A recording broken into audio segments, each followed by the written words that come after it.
എങ്ങനെയുണ്ട്? പ്രഷർ പെട്ടെന്നൊന്ന് കൂടി കുഴഞ്ഞു വീണു. ഉടനെ ഇങ്ങോട്ട് കൊണ്ടുവന്നു. ഇവിടെ ഇപ്പോ മെഡിക്കൽ കോളേജിൽ അഡ്മിറ്റ് ചെയ്തിരിക്കുക. അതുകൊണ്ട് നേരിട്ട് പറയാൻ വന്നതാ. ഓ, ഇങ്ങോട്ട് കൊണ്ടുപോടോ. ചെല്ലടാ കട.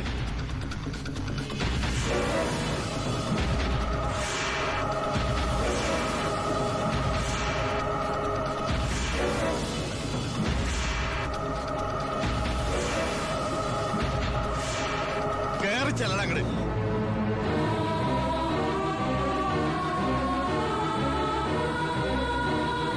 തിന്നിട്ട്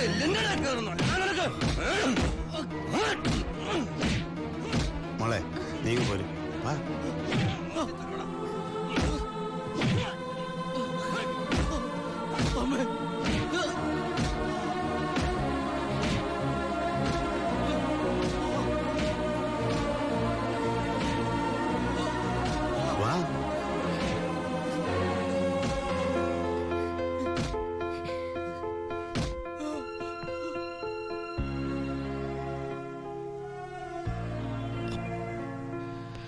ഇടികൊണ്ടതിനേക്കാൾ വേദന അവളെ കണ്ടപ്പോഴായിരുന്നു. ഇനിയിപ്പോ വീട്ടുകാരറിയും, നാട്ടുകാരറിയും. അടുത്ത വണ്ടിക്ക് എന്റെ കുടുംബം മൊത്തം ഇവിടെ എത്തും. ഞാൻ ഈ കളിച്ച കളിയൊക്കെ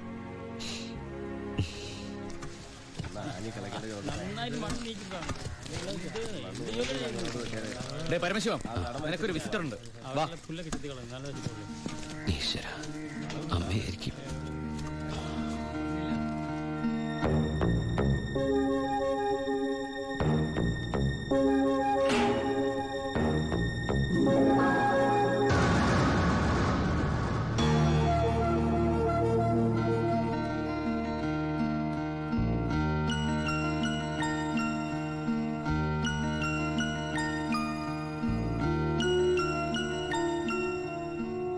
നിങ്ങളുടെ ദുബായ് പൂജപ്പുര സെൻട്രൽ ജയിലിന്റെ അകത്താണെന്ന് ഇവിടെ വെച്ച് കണ്ടപ്പോഴാണ് മനസ്സിലായത്. താൻ എന്താ എന്റെ അടുത്ത് പറഞ്ഞത്? അന്ധയായ പെൺകുട്ടി തനിക്ക് വേണ്ടി കണ്ണിൽ എണ്ണ ഒഴിച്ച് കാത്തിരിക്കുകയാണെന്ന്. അതും ക്രിസ്ത്യാനി ഷേക്കിന്റെ വീട്ടില്, അല്ലേ? അച്ഛനും കൊച്ചച്ഛനും അറിയാതെ ഞാൻ ഇവിടെ വന്നത് നിങ്ങളെ കണ്ട് രണ്ട് വർത്താനം പറയാനാ. പാവ അമ്മ മൂത്ത മോനെ കുറിച്ച് പറയുമ്പോ 1000 നാവ. ഒരു കുടുംബം മുഴുവൻ അവിടെ നിങ്ങളെ സ്നേഹിച്ചു കൊല്ലുക. എന്നിട്ട് ഇനി അവരെ ചതിക്കാൻ ഞാൻ സമ്മതിക്കില്ല. എല്ലാവരും അറിയണം. ഞാൻ അറിയിക്കും. അറിയിച്ചോളൂ. കുട്ടി പറഞ്ഞത് ശരിയാ. ഞാൻ എല്ലാവരും പറഞ്ഞു പറ്റിക്കുക, മനഃപൂർവ്വ. പിന്നെ ഞാൻ എന്താ പറയേണ്ടത്? ജയിലിൽ കിടക്കണമെന്നോ? സത്യം പറഞ്ഞ അവരുടെയൊക്കെ സന്തോഷം നശിപ്പിക്കണമായിരുന്നോ ഞാൻ? വിശ്വസിക്കാമെങ്കിൽ വിശ്വസിക്കാം. ഈ കൈകൊണ്ട് ഞാൻ ആരും കൊന്നിട്ടില്ല. പക്ഷെ കൊലപാതകം എന്ന പേരില് ഞാൻ ഈ ജയിലിൽ കിടക്കുന്ന എന്റെ കൂലിയാ മാസം എന്റെ വീട്ടിലെത്തുന്നത്. അതുകൊണ്ട് അവരൊക്കെ അവിടെ ജീവിതത്തിൽ ഈ നിമിഷം വരെ എന്റെ ഭാവിയെ കുറിച്ച് ഞാൻ ചിന്തിച്ചിട്ടില്ല. താനിപ്പോ പറഞ്ഞില്ലേ എല്ലാരും ഞാൻ ചതിച്ചെന്ന്.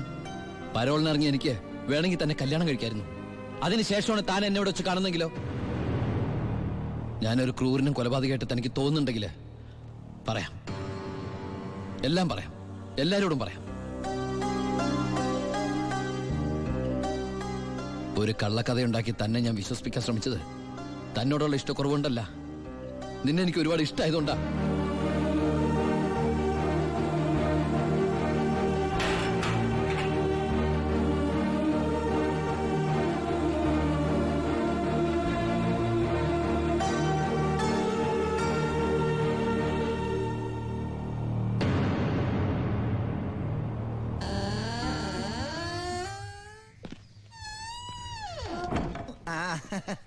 എടാ, എന്നെ നിന്റെ ഒപ്പം ഇറക്കി വിട്ടാ മതി. ഇവിടുത്തെ ഏമാനോട് കാല് പിടിച്ച് ഞാൻ പറഞ്ഞു, കേട്ടില്ല.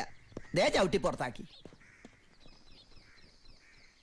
ആരെ നീ നോക്കണത്? നമ്മുടെ ആൾക്കാരും കണ്ടില്ല. ആ, അവർക്കാർക്ക് ഇനി നിന്നെ വേണ്ടായിരിക്കും.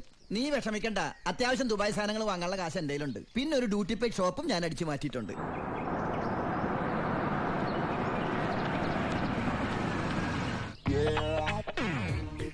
എന്റെ ഈശ്വര, അമ്മയെന്ന് പറഞ്ഞാണല്ലേ. അനിയ, ആ കണ്ണാടി ഒന്ന് തിരിച്ചു. ചുമ്മാ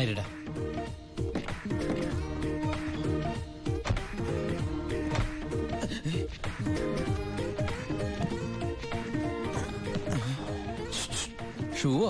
ഷൂ അല്ല, ചെരുപ്പ്. അങ്ങോട്ട് നോക്കിയേ.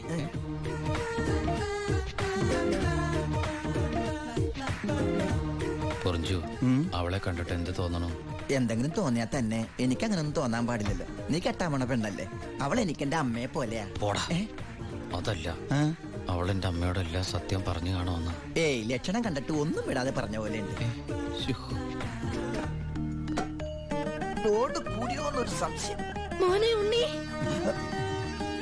എനിക്ക് വിശ്വസിക്കാൻ പറ്റുന്നില്ല. ജയിലിൽ കിടന്ന കാര്യം വിശ്വസിക്കാൻ പറ്റില്ല. അമ്മേ. ഉണ്ണി, ഏയ്,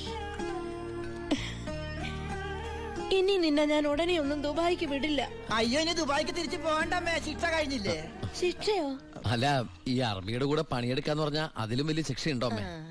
ഇവന് മനസ്സിലായില്ലേ പൊറിഞ്ചു? അന്ന് വന്നപ്പോ വേറെന്തോ പേരാണല്ലോ പറഞ്ഞത്. അതെ, ബിജു. ഈ അറബികൾക്ക് ബിജു എന്നുള്ള വാക്ക് നാവില് വഴങ്ങില്ല. അതുകൊണ്ട് അവര് പൊറിഞ്ചു പൊറിഞ്ഞു എന്നാ വിളിക്കണതേ. ഉദാഹരണത്തിന് സോഡേനെ അമ്മ സോഡ എന്നല്ലേ പറയണത്. എനിക്ക് സോഡ എന്ന് പറയാൻ അറിയാൻ പാടില്ല, ഞാൻ ഷോഡ എന്നാ പറയണ. അതായത് മക്കളിരിക്കെ, അമ്മ ചായ കൊണ്ടുവരാം. അമ്മേ, അപ്പുറത്തെ വീട്ടിലെ കുട്ടി അമ്മയോടൊന്നും പറഞ്ഞില്ലല്ലേ? പറഞ്ഞു പറഞ്ഞു. കണ്ടോ, ഞാൻ പറഞ്ഞില്ലേ, പറയും പറയും. അമ്മേ, ഞാൻ എന്റെ നീ തിരിച്ചു വന്നാലുടൻ അവളെ കല്യാണം കഴിച്ചോളാമെന്ന് പറഞ്ഞ കാര്യവും ഞാൻ അറിഞ്ഞു. ഞാൻ അപ്പോഴേ പറഞ്ഞില്ലേ അവൾ അങ്ങനെ പറയൂന്ന്. അവളെന്താ അങ്ങനെ പറഞ്ഞേ? എടാ, അവള് നിന്റെ ട്രാക്കിലായെന്ന്. Hello hello hello. ഫ്ലൈറ്റ് യാത്രയൊക്കെ സുഖമായിരുന്നോ? ഫ്ലൈറ്റിൽ വന്നവർക്ക് സുഖമായിരുന്നു. നമ്മള് തമ്മിൽ ദുബായിൽ വെച്ച് കണ്ടുമുട്ടിയ വിവരമൊന്നും ഞാൻ അമ്മയോട് പറഞ്ഞിട്ടില്ല. ദുബായിലോ? എപ്പോ? ചെയ്യില്ലേ? ആ, അല്ല, അമ്മയോട് കുട്ടി വേറെന്തൊക്കെയോ പറഞ്ഞു അമ്മ പറഞ്ഞല്ലോ. പണ്ടാരടങ്ങാണ്ട് വാടക എടുത്ത സ്ഥലം നശിപ്പിച്ച്.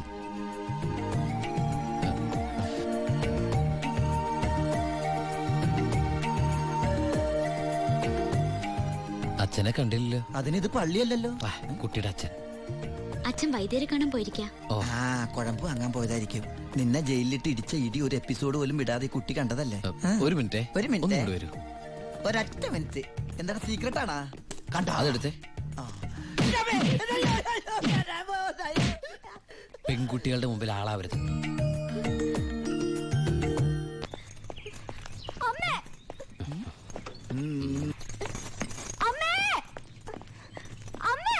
എന്താടി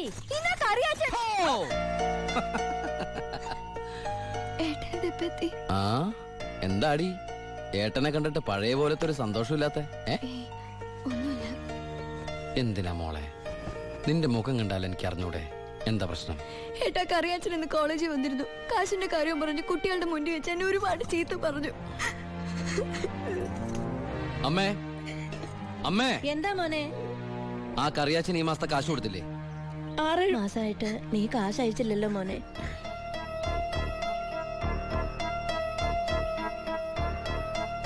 അപ്പൊ നമ്മുടെ കാശ് എവിടെ ബ്ലോക്ക് ആയണ്ടല്ലോടാ. എന്തായാലും കറിയാച്ചൻ എനിക്കൊന്ന് കാണണം.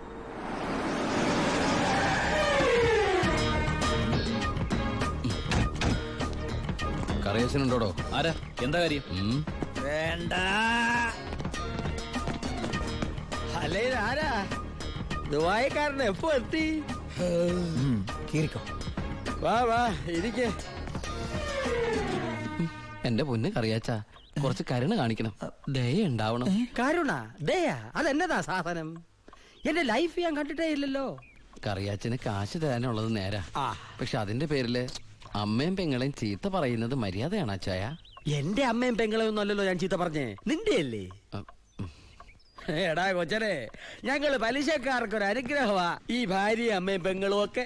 അവള് വരെ ഒന്ന് ഞോണ്ടിയാ വേണ്ടേ, ഇതുപോലെ ആള് ദുബായിന്ന് വരെ പറന്ന് ഞങ്ങളുടെ മുന്നിലെത്തും. ഇനി സെറ്റിൽമെന്റിലേക്ക് കിടക്കാം. മുടക്കിയ തവണകളും അതിന്റെ പലിശയും പലിശയുടെ പലിശയും മേശപ്പുറത്ത് വെക്കാൻ എനിക്കിത്തിരി സാവകാശം തരണം. എന്തിന്? മേശപ്പുറത്ത് വെക്കാനോ? അതല്ല, ദുബായി നയിച്ച കാശ് ഇതുവരെ എത്തിയിട്ടില്ല. എത്തിയാലുടൻ കറിയാച്ചന്റെ കണക്കാൻ തീർത്തോളാം. തീർക്കാൻ പോകുന്ന എന്റെ കണക്കാണോ അതോ കാശിന്റെ കണക്കോ? ചേട്ടന്റെ കണക്ക്. ചേട്ടന്റെ കാശിന്റെ കണക്ക്. എങ്കിൽ എന്റെ കണക്ക് എപ്പ ക്ലോസ് ചെയ്യും പറ? കാലനല്ലേ അറിയൂ. ഈ എലുമ്പനേതാ? എന്റെ ഫ്രണ്ടാ. എങ്കിൽ ഈ ഫ്രണ്ടിനോട് എന്റെ ഫ്രണ്ടിൽ നിന്ന് മാറി നിൽക്കാൻ പറ, ഇല്ലെങ്കിൽ ഈ ഫ്രണ്ടിന്റെ ഫ്രണ്ട് ചളുക്കാൻ എനിക്ക് തോന്നും. ഇപ്പോഴത്തെ ഷേപ്പിൽ നിന്ന് ഷേപ്പ് മാറി വല്ലാത്ത ഷേപ്പായി പോകും. അതിന് പുറത്തു നിന്നോട്ടോ. എന്റെ കറിയാച്ച, ഒരു മാസത്തിനകം ഞാൻ മുടക്കം വരുത്തിയ തുക തന്നു തീർത്തോളാം. ബാക്കി ഒരു 6 മാസത്തിനകം. സമ്മതിക്കണം. പലിശ കൂടും. എന്തു വേണേലും തരാം. ദയവ് ചെയ്ത് എന്റെ വീട്ടിൽ കയറി ബഹളം ഉണ്ടാക്കരുത്. തെറ്റിച്ചാ ഞാനും ശോശാമ്മ നിന്റെ തറവാട്ടിൽ കയറി നിരങ്ങും.